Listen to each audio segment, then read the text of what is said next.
Welcome to High Infidelity, the best cheating videos on YouTube. If you enjoy this content, remember to subscribe and turn on notifications. Now let's get into the video. Finally found out that my girlfriend of 10 plus years and fiance of 4 years has been cheating on me for the last 3 years. After deciding to put all of our money into purchasing a house. Yesterday morning, as he walked out of my driveway, a 30-year-old guy, 5 years my junior, yelled at me. My fiancé and this guy, who claims to be surprised that the person he's been seeing for 3 years now has a home, a dog, and an engaged boyfriend, makes me feel a bit better about myself as I walk out the door. While I was outside with the two of them, he came in after finishing his speech segment and strolled inside the room. For the last 10 years, my partner and I have been together. Our relationship went through many ups and downs while I was away at graduate school, and we ended up getting engaged as a result of our experiences. My mother's house had undergone a dramatic transformation by the time I returned.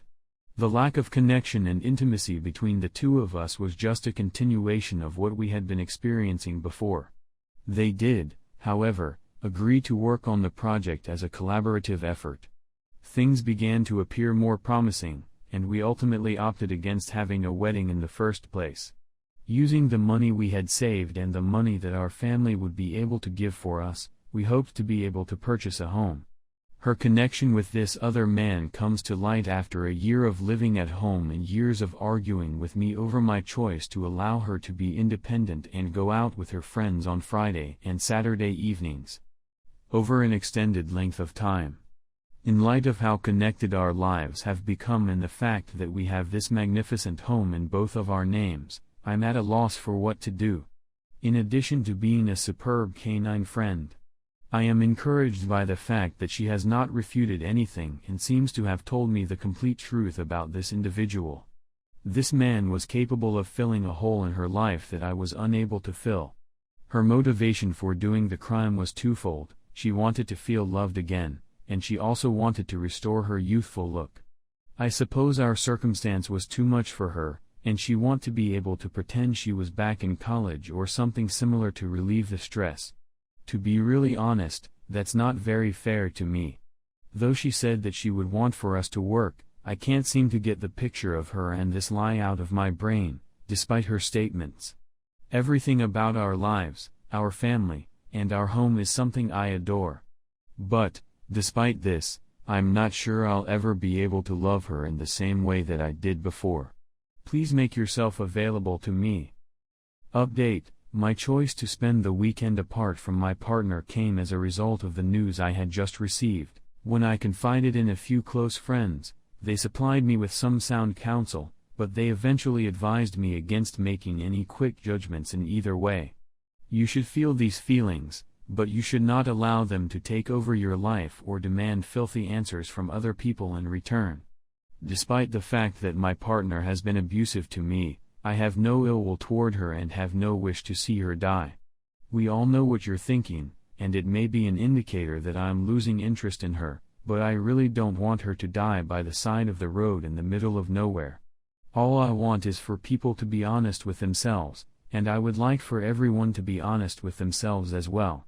My first and most essential objective is to be able to make an honest choice for myself with the confidence that I deserve.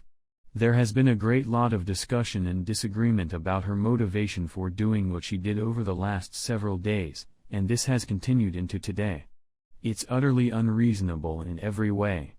However, it did draw attention to the fact that something was wrong between us. This week, my therapists are different. I'm seeing an independent therapist alone as well as a couple therapist with her, which is a first for me. However, this week, I took the day off and told her that I would be spending the day at the beach instead of in the workplace. My suggestion was that we spend some time apart to allow our emotions to be processed and our composure to be restored. In the aftermath of the things I've done to her over the years, she has expressed sorrow, and although some of her feelings are genuine, I believe she needs to take a long, hard look in the mirror to realize what she's done. Furthermore, I've seen that she is much more protective of her activities and scared of losing her home to me and being labeled as the cheating spouse than I am, despite the fact that my life has been totally flipped upside down as a result of her actions. That is really important. So I'm entrusting her with all of my typical duties this week, even things she doesn't understand about what I do around the home, as a result of her recent diagnosis.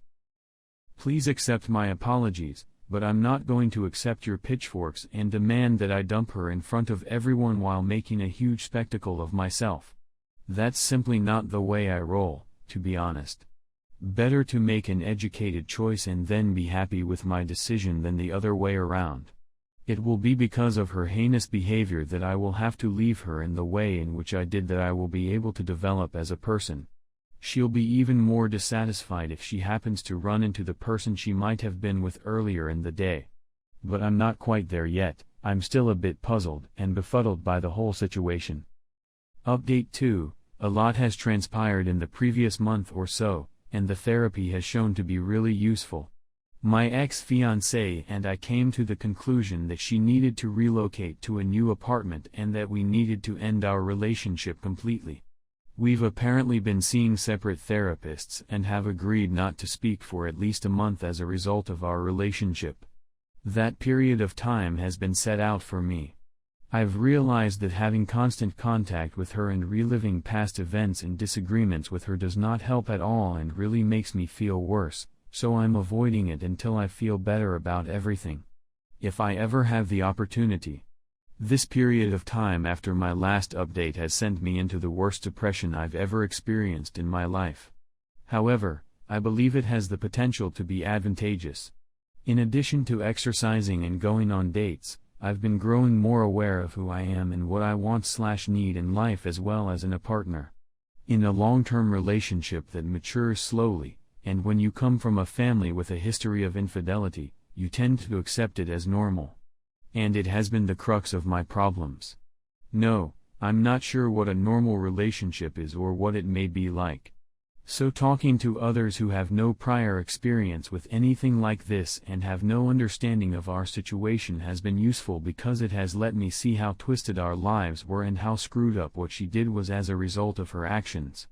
I also recently got in touch with the individual, who, like me, seemed to be completely oblivious of the issue. He hasn't gotten back to me yet. I wanted some clarity on a few of items, as well as confirmation that she had seen him since D-Day, so I contacted her directly. The attempts to revive our relationship have been made by my ex, but I have no intention of doing so. What will happen over the following several months is that I will buy her out of our house and gradually relocate her somewhere with me. Following the signing of the documents and the continuation of my life, I'll most likely provide another final update on this, but I wanted to express my gratitude to everyone who has shown support for me on this site or in private messages. Without going through it, there is no way to properly prepare for or comprehend it, and I'm still going through it at the present time.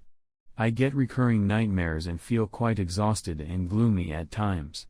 Nonetheless, it is conceivable to feel hopeful, if not downright pleased about the future, and I am seeing indicators of this right now.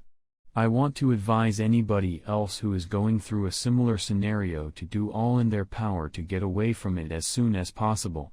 Keep your distance from the individual who had the affair, since they are toxic and will make you feel miserable. But keep in mind that you are not the one who is suffering. Make a commitment to yourself to engage in activities such as going out with friends or taking a trip to keep your mind busy. Broken Open by Elizabeth Lesser, which was recommended to me by my therapist, was a book that I found to be quite beneficial to my recovery.